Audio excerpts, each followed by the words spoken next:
Hey, welcome to my YouTube channel. My name is Alex. Today we are trying out something interesting.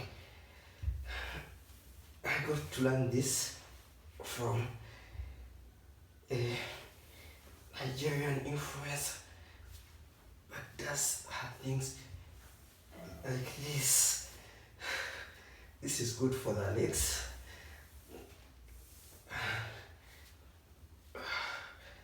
and the lower abs. Today on this channel we're going to look at two things. We're going to look at the benefits of taking apple cider vinegar when it comes to weight loss especially, but also general body health. And we're also going to look at those contractual terms. We're going to go into banking. Yes, we're going to look at those contractual terms that if you consider them properly, they can help you and give you some relief as a borrower before taking out a loan in case of times of uncertainty like we're in now. Alright, sit back and watch.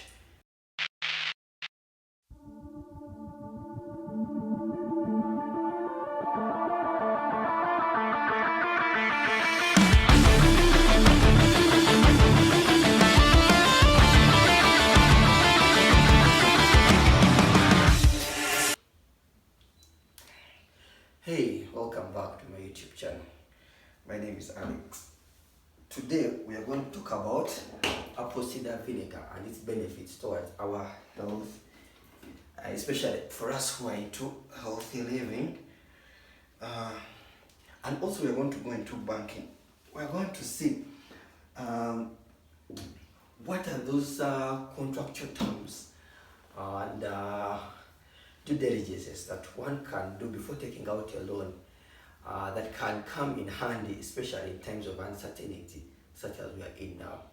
One thing that COVID-19 has taught us is that total lockdown of a country is very possible, and with the total lockdown comes some strains on our businesses and on the general economics of a country or even of a business.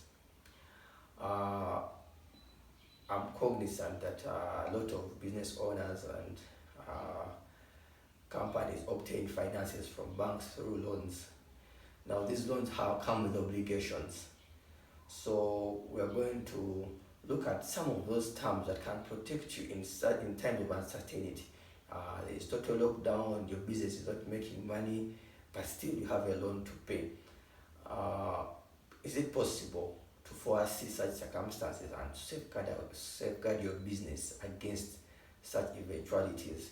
Today we are looking at some of those contractual terms and due diligences that you can do before taking out any loan to help you safeguard your business in terms of uncertainty. We'll start with apple cider vinegar. Yeah, let me start with a disclaimer. I'm not a doctor, and for you to rely on this information I'm going to give you, you may have to first consult your doctor, especially for the people who already have existing conditions such as diabetes. Now with that out of the way, apple cider vinegar. Recently, while checking out YouTube, I landed on a channel of a certain influencer doctor who was talking about apple cider vinegar, and I got interested. His major topic that day was in respect of apple cider vinegar and its benefits towards weight loss. Apple cider vinegar has a lower pH, which means it is acidic. Interesting fact that I found out and later researched about is that as our bodies grow and age, our pH levels increase, which means we tend to be more alkaline, both in our stomachs and in our bodies, the general body well-being. We tend to increase in pH. What does this mean? With an increase in pH, it means that our rate of metabolism is going to go low, going to reduce, or is going to slow down. This means that your body can no longer burn down food more effectively as it should have. Yes.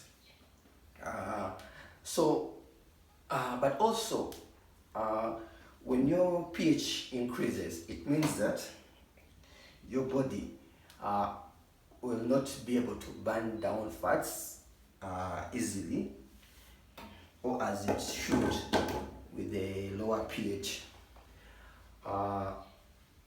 This means that your body, instead of burning down the fats, it is going to store the fats, yes, which brings to increase in weight. Now, apple cider vinegar, what it does is that it lowers, since it is acidic, it lowers your pH. And with a low pH, it means your rate of metabolism is going to increase. And then also, it means that your body is going to be able to burn down fat more. And you will lose more body fat, which will lead to weight loss. That is the science behind it, according to my research and from that doctor that the channel that I watched. I've tried it. The recommended intake is not more than 2 tablespoons. The recommended one is actually 2 tablespoons. You dissolve it in a glass of water and you take, preferably on an empty stomach. This will, for my case, I felt the effect there and then upon taking it, and it has helped me to manage my weight. It has contributed to the larger aspects of my healthy living. You know, there is no single aspect of healthy living that is going to help you lose weight or maintain your body weight in check, but it's a combined effort of a lot of things that you are doing. For example, for me, I work out regularly. I take apple cider vinegar. I've started taking it. I put it on my routine. I've been taking green tea. I've managed my weight, my diet. I look out for what I eat, my calories intake. I regularly weigh myself. Then above all, I do intermittent fasting. I feel like with a whole sum of all those activities, all those items you're doing, you've managed to lose weight or maintain your body weight in check.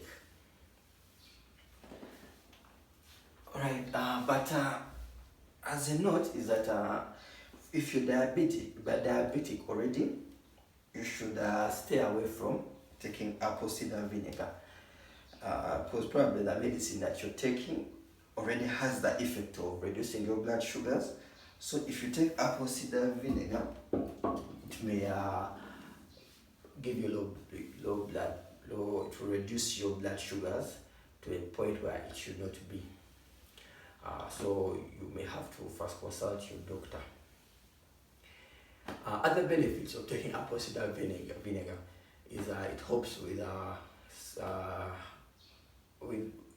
your skin. It nourishes your skin and gives you a healthier skin. Other benefit is it helps you with blood sugars, regulate blood sugars and diabetes, prevent diabetes. Another benefit of it is, of course, weight loss. Also, it helps improve your heart health. Yes. Yeah. So it is some interesting aspect I have put in my healthy living routine that you may have to do research on and possibly try out. It takes me to my second item or topic I wanted to discuss today, which is in banking. The COVID-19 pandemic has really affected a lot of businesses across the globe. In Uganda, a lot of businesses rely on credit. The capital that they invest in their businesses is borrowed money. So With COVID-19 came other mechanisms to prevent it, such as total lockdown as one of the extreme mechanisms that has been employed by various governments everywhere to try and contain the virus. So, what are those terms and conditions in your contract which you can look out for to help you and protect you in times of uncertainty, times like this, in times of lockdown, yes, whereby you feel it is unfair for your bank to be calling you, yes, to remind you that your loan installment is due, yes, because everyone has not been working. You've been you're surely thinking that your bank should know that you've been at home and business is slow, yes, and they should be understanding. Some banks are understanding, some are not, but well, you may not have to leave it to that chance. You may have to ensure it yourself that your business and you are protected in times of such adverse conditions. The first thing you can look out for is your interest rate. Yes, your interest rate matters a lot. Yes, and the terms of your interest rate matters a lot. Yes, first of all, negotiate before you enter into any loan obligation or any loan contract. Negotiate your interest rate. Make sure you get the least interest rate you can possibly get. Yes, and look out for those institutions with low interest rates. In times like this, people who have low interest rates, yes, facilities with low interest rates, their installment is not burdening them so much. Also, look into the terms of your interest rates. Is your interest rate standard, yes, or is it fixed, or it is pegged to CRB, yes? Now that has advantages. Where it is standard, it may be good because you know that your interest rate is fixed. Where it is fixed, I mean, yes, and it is not going to shift. But where your interest rate is pegged to CRB, yes, it means that when CRB increases, your interest rate is also going to increase, and when CRB reduces, that's the advantage, is your interest rate may reduce. Discuss some of those terms with your financial and get to know and get to learn them. They may save you and come in handy. The other aspect that you need to look out for in your contract is the loan term. Yes, to protect you in times of uncertainty. The loan term. The longer your loan, it means the less the installment you may pay, but it also means that you're going to be paying a lot of money. Yes, most people prefer to go. Some people want to take the entire loan term, yes, the entire limit of the loan term provided by the financial institution. But that means you're going to be paying more money when it comes to interest. So if you're in business and you're in times like this and you're able to reduce on your loan obligations, yes, it is better you reduce on it. Yes, there's always partial redemption. If you can partially redeem, if you have money there and you think you can reduce on your loan obligation or on your outstanding loan balance, it is better you pay it and you reduce on the loan. You reduce on the loan in general. Yes, that will also help you. Another aspect you need to look at is there is a clause that most contracts, yes, have, but some financial institutions really omit that clause because it may not be favorable to them. The clause of force majeure. Now, force majeure generally means that acts or circumstances beyond your control, and they are usually named, such as acts of God, earthquakes, yes, war, yes, yes, those aspects, if they come in and affect your fulfillment of that contract, yes, the contract may be paused for that period of time until a time which you're able to proceed and carrying out your obligations under the contract. Now that's a good clause to have if you're a borrower during times of COVID. Yes, when you're negotiating, have your lawyer look into that clause and ensure that it protects you from all acts, yes, that are beyond your circumstance, yes, such as lockdown. Really, if the government decides to close all businesses and you're not working, that contractual clause should be able to protect you. Another aspect you can look at is, and this is due diligence, yes, is the before we go to that, before we go to that, but also as part of due diligence, is that you should find out what relief options are available, yes, within your financial institutions policies, and this you can do just informal due diligences, yes, to find out what are those options, relief options that may be available to you, yes, when you're hard up, yes, when your business is hard up, yes, to give you some relief, yes. I know, for example, some financial institutions give restructures, yes.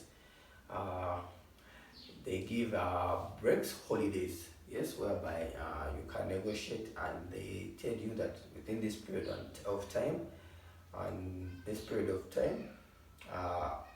you're not going to be paying your loan, yes. We're giving you a break, yes, so that you put your finances in order. Some will tell you that within this period of time and this period of time, we are not going to charge you interest, yes. This is a relief for you, especially during times like this, whereby your business may not be doing very well, yes. So if they can give you that relief, that holiday, yes, for you not to pay your principal, or for you not to pay your interest, whichever you can negotiate, that will be good for you, yes. So there are institutions that are able to do that for you. And then also restructures, yes. Some institutions are able to restructure your loan in a way that is favorable to you, so that you're able to meet your loan obligations, especially where your business financials go down, yes, and you are unable to meet your loan obligations as you had contracted them. You can seek for restructures. Some institutions easily give restructures and are open to it, some do not. So look out for institutions that are able to give you such reliefs. Another due diligence you can do is when it comes to recoveries, yes, find out before you contract with a financial institution, how are their recovery policies, yes. How are they when they're recovering in case of default, yes. Do they give you some time, yes, to look for the money, to sort your affairs in order, to put them in order, or they will immediately foreclose from the word go, yes. Are they understanding? Yes, that is also an aspect you can look out for. So I know some financial institutions are more understanding than others when it comes to recovery, yes. Recovery, selling your collateral or foreclosure on you will be really the last option for them to do. Yes, they will give you a lot of time for you to be able to redeem and put your loan affairs in order. Yes. For example, if you go for a money lender, yes, money lenders are really not easy people. Yes, you default today, and in no time they are selling your collateral or foreclosing on you. So you should look for financial institutions that have improved or better recovery processes that allow you to redeem your property even when you default. Basically, those are some of the tips I had for you. Yes, I hope this session was really interesting, and you learn something. These are dumbbells. During lockdown, you need to have some workout gear for you, especially where you can't access the gym, so that in your free time you can be able to do some body exercises, yeah, for you. It's part of healthy living.